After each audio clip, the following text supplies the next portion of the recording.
आप कहते हैं दारू पीना पाप है, चिकन खाना पाप है क्योंकि उसमें जान है।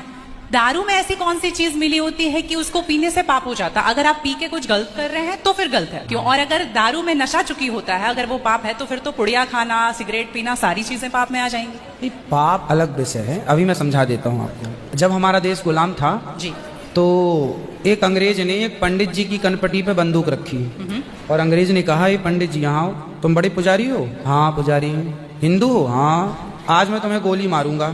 पंडित जी बोले, क्यों मारोगे? बोले, आज 4 चीजें तुम्हारे सामने हैं। पहले, पराई स्त्री लाके रख दी, तुझे आज इसके संग रहना है। दूसरा, मांस रख दिया, आज तुझे मांस खाना है।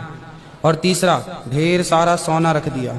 इतना सोना तो रोज भीख मांगता है ना, ले जा सोना। और चौथी, दारू रख दी, शराब। इन चारों में एक चीज तुझे लेनी पड़ेगी। बोल, क्या लेता है? पंडित जी बोले, पराई औरत तो मैं नहीं देख सकता, मार दो गोली मुझे, पर मैं पराई स्त्री के, मेरी माँ बहन, मेरे संस्कार ऐसे हैं कि ये मेरी माँ बहन और बेटी है, ये मैं मर जाऊंगा पर चरित्र में दाग नहीं लगने दूंगा, तो ये स्त्री तो मैं नहीं ले सकता। अब मांस भी मेरे धर्म के खिलाफ है, आप गोली मार दो, मैं ब्राह्मण हूं, मैं मर जाऊंगा पर ये धर्म नहीं छोड़ूंगा। और रहा ये सोना भी नहीं लूंगा, क्योंकि मैं भीख इसलिए बेईमानी करता तो भीख क्यों मांगता? मैं ईमानदारी से भीख मांग के खा सकता हूँ, बेईमानी का करोड़ों नहीं ले सकता, इसलिए सोना भी नहीं लूंगा। पंडित जी को लगा ये तो पानी है, दारू शराब ये तो पानी है। पंडित जी को बेचारों को पता नहीं था कि दारू का क्या मजा है। अब उनको लगा ये पानी है, पिएंगे निकल जाएगी।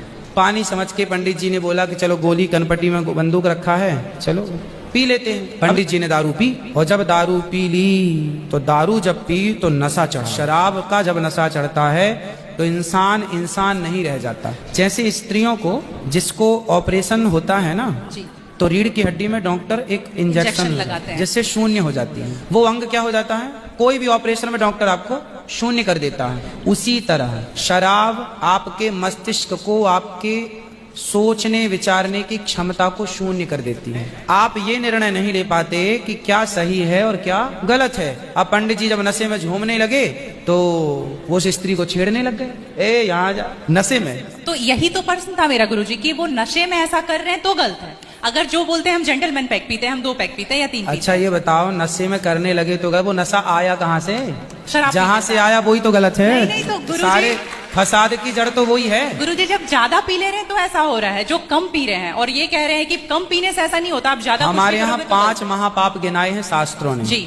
5 महापाप, उनमें से एक शराब है। शराब है, हाँ। शराब को महापाप इसलिए कहा गया है, ये बुद्धि भ्रष्ट, शराब पीने वाली की बुद्धि सात्विक नहीं हो सकती। आप शराब पीजिए, आप शराब पीने वाला व्यक्ति आध्यात्मिक नहीं हो सकता।